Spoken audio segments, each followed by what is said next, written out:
Shalom, sahabat Morning Grace. Bagaimana kabarnya? Semoga semua baik-baik saja ya.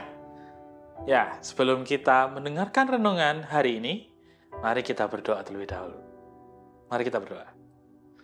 Tuhan, terima kasih atas hari ini. Terima kasih karena kebaikan hati-Mu kami masih bisa berdiri. Kami masih bisa bernafas. Kami masih bisa hidup sampai detik ini. Terima kasih atas segala hal yang telah Kau beri dalam kehidupan kami ya Tuhan. Tuhan Yesus, pada hari ini kami anak-anak-Mu ingin mendengarkan firman-Mu.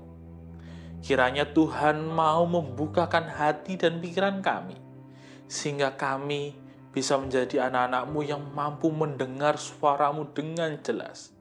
Kami bisa menjadi anak-anak-Mu yang mampu melakukan apa yang Kau kehendaki dalam kehidupan kami. Kiranya Tuhan berkati setiap langkah kami dan apa yang kami dengar hari ini. Terima kasih Tuhan Yesus. Inilah seru doa kami. Haleluya. Amin. Shalom sahabat Morning Grace. Ya, renungan hari ini berjudul dibentuk lewat setiap peristiwa hidup. Bacaan kita diambil dari Yohanes 15 ayat yang kedua. Yohanes 15 ayat yang kedua berkata, "Setiap ranting padaku yang tidak berbuah dipotongnya, dan setiap ranting yang berbuah dibersihkannya supaya ia lebih banyak berbuah." Saudara-saudari yang terkasih dalam Tuhan, adakah yang tahu tentang origami? Pasti semuanya tahu ya, seni melipat kertas gitu ya.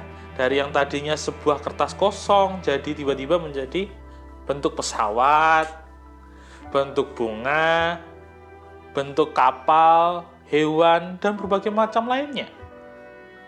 Menjadi sebuah karya yang cukup indah dan menarik. Namun apa yang menarik dari sebuah origami? Apa hubungannya dengan renungan kita hari ini? Saudara-saudari yang terkasih, dalam hidup kita tidak pernah namanya flat. Bahkan kata iklan Citato gitu ya, life is never flat. Selalu ada dinamikanya. Ya kalau bahagia sih oke-oke saja gitu ya. Tapi seringkali juga banyak hal-hal yang membuat hati kita sedih. Sama seperti lipatan tadi.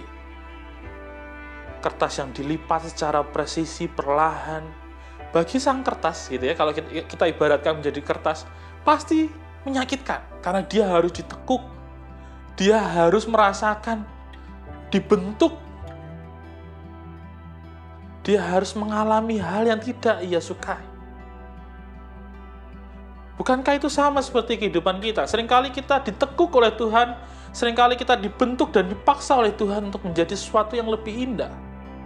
Namun sayangnya seringkali kita tidak pernah sadar bahwa itu cara Tuhan membentuk kita, bahwa setiap momen dalam kehidupan kita merupakan cara Tuhan agar kita menjadi pribadi yang lebih baik. Agar kita menjadi pribadi yang diinginkan Tuhan. Menjadi pesawat-pesawat baru tadi. Menjadi mungkin bunga-bunga kertas tadi. Atau menjadi hal-hal lainnya yang indah. Percayalah saudara bahwa setiap kehidupan kita, setiap hal yang terjadi dalam kehidupan kita, entah itu yang bahagia, sedih, merupakan cara Tuhan. Agar kita juga semakin berbuah, kalau menurut ayat tadi. Agar kita semakin lebih baik. Apalagi di tengah zaman yang saat ini mintanya instan. Mintanya mie aja, mintanya instan. Padahal mie harus digodok dulu. Atau mintanya sedikit-sedikit harus langsung terjadi. Komunikasi harus langsung instan.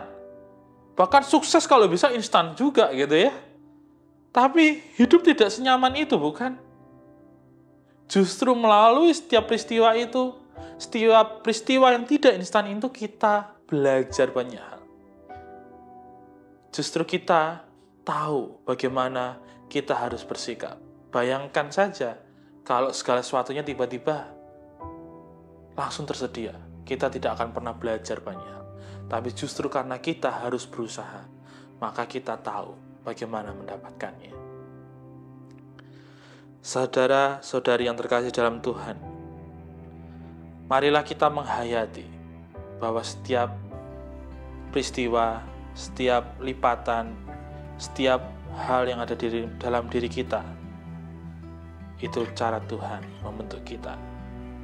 Seperti Roma 8 ayat 28 yang berbunyi, kita tahu sekarang bahwa Allah turut bekerja dalam segala sesuatu untuk mendatangkan kebaikan bagi mereka yang mengasihi Dia, yaitu bagi mereka yang terpanggil sesuai dengan rencana Allah. Maka dari itu, mari percaya bahwa kita dibentuk Tuhan menjadi lebih baik. Tuhan Yesus memberkati. Mari kita bersatu dalam doa. Tuhan, terima kasih. Engkau telah menghadirkan banyak peristiwa kehidupan dalam setiap langkah kami. Kami yakin bahwa setiap hal yang terjadi dalam kehidupan kami bukanlah tanpa alasan. Kami tahu bahwa setiap hal yang Kau izinkan terjadi itu memiliki makna dalam kehidupan kami. Kami dibentuk dan dilipat di dalamnya. Kami dibentuk menjadi pribadi yang semakin indah, semakin serupa denganmu. Kiranya Tuhan berkati kami, agar dalam setiap proses lipatan itu kami kuat, kami mampu melewatinya. Ajari kami juga untuk setia dalam setiap perkara yang kami tanggung, hari ini maupun di esok hari. Kami percaya bahwa Engkau turut bekerja di dalamnya, untuk menghasilkan sesuatu yang indah dalam diri kami. Kiranya kasih dan karunia dari Allah selalu menyertai setiap langkah kami hari ini sampai selama-lamanya. Dalam nama-Mu yang kudus, Yesus Kristus, kami serahkan seluruh kehidupan kami. Haleluya. Amin.